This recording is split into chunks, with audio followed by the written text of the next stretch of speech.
When you turn on your radio, by the time your ear gets to hear your favourite song in glorious left and right stereo, you're mindlessly enjoying the end result of a huge journey that involves the tiniest of sounds and the hugest of egos. You see, musicians have to first work to capture these painstakingly honed individual sounds. Beats. Melodies.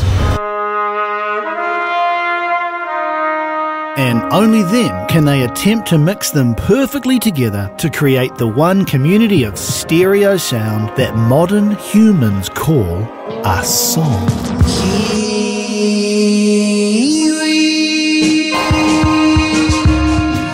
My name's Dudley Benson and I'm a composer and performer. I kind of like to think of myself as. Dudley Benson is a Dunedin-based musician who is definitely not a songwriter. I've just always been a bit snobby about the term songwriter. Possibly I shouldn't be. You mean for or against? Against. What does it conjure up for you when I say... It conjures up an open mic night. With an acoustic guitar and maybe like 3 quite sincere people in the audience, and that's very sweet, but as I say, I'm a snob about it and I've never wanted to be in that scenario. So if I call myself something a little bit more ambitious, maybe that's how it will all manifest. And Dudley's genre has proven a little hard to nail down by his critics. I got really sick of it for a while when reviewers or people writing about my music kind of would describe it as kooky or wacky. I'll tell you what the word is. It's eccentric. That's the word that comes up. And I find eccentric like the laziest adjective in the dictionary. It's almost like a slightly more educated way of saying weird. Whereas I don't think my music is particularly weird.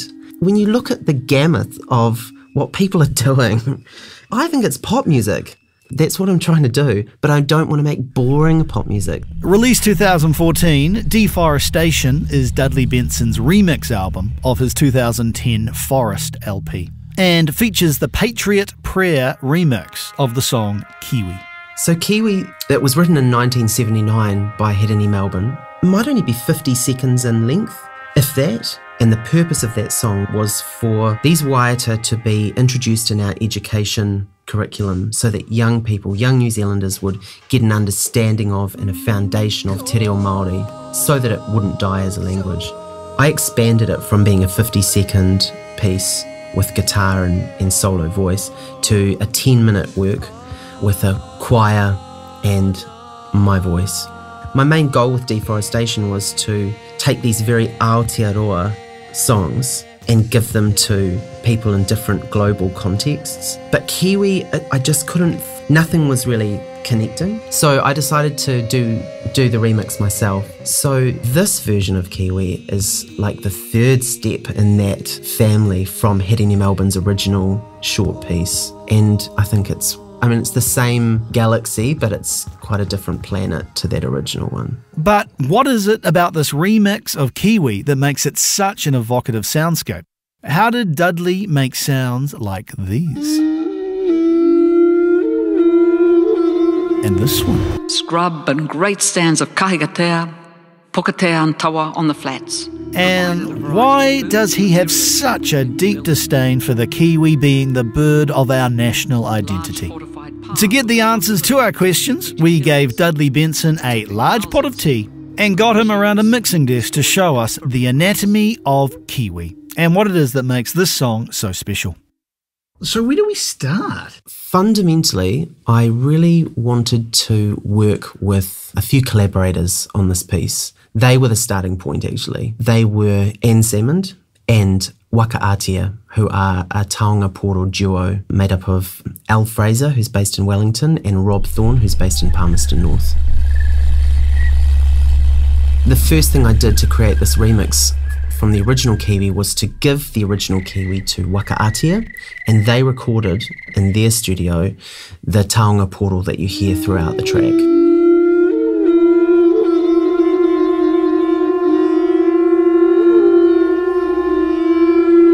So they're playing a variety of bird calling and ceremonial taonga poro. I've previously worked with Richard Nuns, and Richard Hedeni and Brian Flintoff kind of led this movement to reawaken Taonga Poro, and what they've done is unspeakably valuable and precious to us now. But I was quite interested to work with Waka Atea on this because they're of the next generation after Richard, so they use a lot of software and plugins to experiment with the instruments.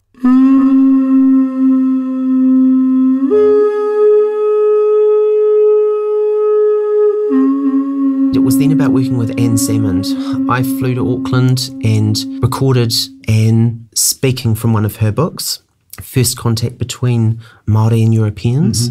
The place where the Endeavour, Cook ship, first anchored in New Zealand was Tūranganui, a wide bay on the east coast of the North Island. She chose the passage. I asked her to choose whatever she wanted to, and that really also pushed the direction of the decisions that I made after our recording together. Grasslands, wetlands, swamps, scrub and great stands of kahigatea, pukatea and tawa on the flats provided a variety of foods and materials for weaving and building. She's telling the story of Cook's first landing at Tūranganui or Poverty Bay in 1769. Kereru, kaka, pūkeko, parakeets and kiwi were plentiful on the plains. She's describing what she thought Cook and his men would have seen when they arrived into Poverty Bay, into Tūranganui that first time. And it sounds beautiful. It's stunning. It's like a paradise. I then felt that, this piece needs to be about contrasts, a Māori perspective and a Pākehā perspective. So the Taonga Poro is very much, to me, representative of that Māori interest in the piece. And when I think of a really interesting contrast to that, I think of brass.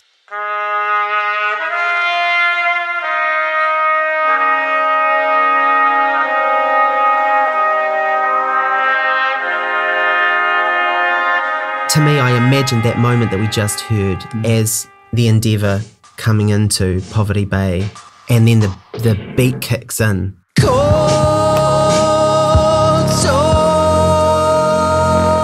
And that's that crash moment of here we are.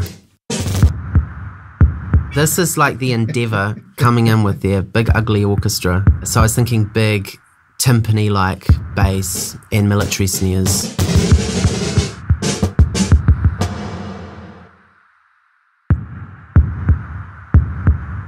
These beats were really about just a little bit of uneasiness and collision and conflict. It sounds like you're a diver underneath the Endeavour, hearing the band coming off. Nice. Like a whale, maybe? Like a whale. That's great.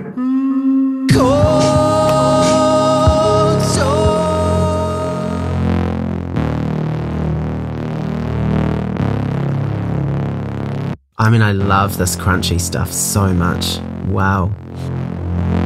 I've done this piece live a few times, but when this comes in on some big monitors, it's like, woo.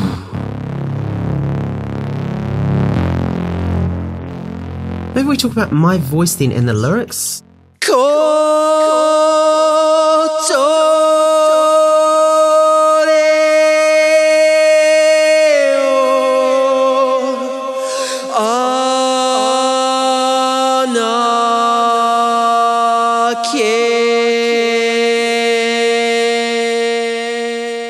These lyrics are what Hedeni used in his Waiata Kiwi. Totally different tune, totally different timing.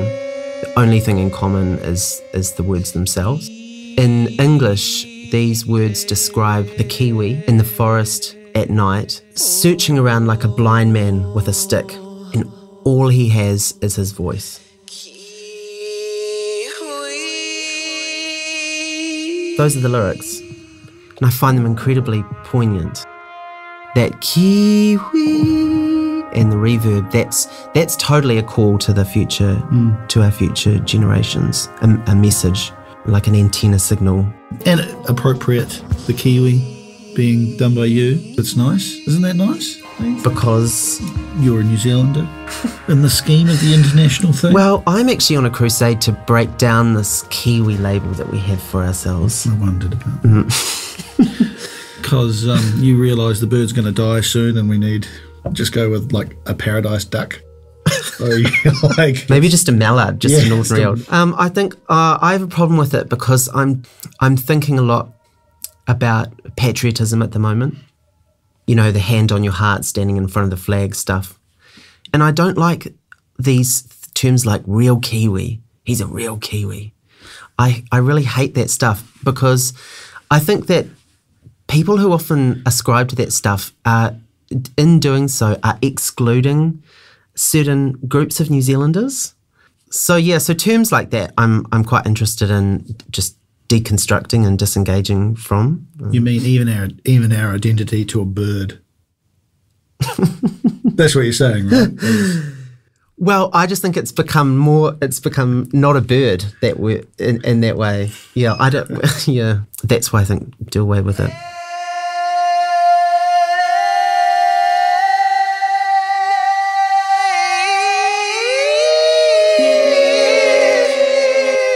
It's quite high. Well, I was a choir boy, Spanky. Oh, really? Yeah, I was. What can I say about the backing vocals, other than that they sound really good? I don't know. I'm amazed how much in tune they are, actually.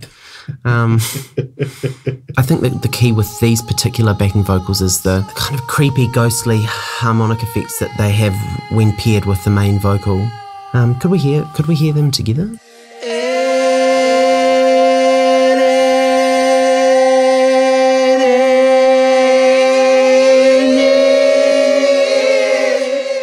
Because my voice in this piece is actually so sparsely used, the first half being all Anne and then me really having just this short delivery, that the vocal was really strong, really powerful and really operatic, melodrama, kind of German opera or something.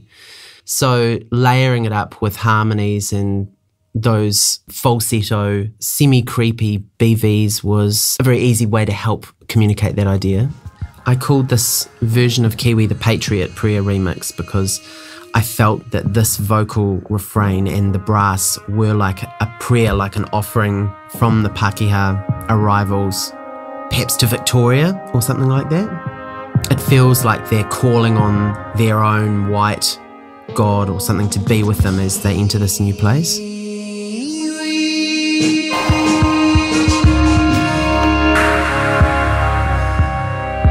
So, after spending all this time creating and capturing these individual bits, what does Dudley think he's achieved when all these parts work together? In this piece, I was able to bring in space, bring in a narrator, and generally just try something that has its own almost free-flowing form.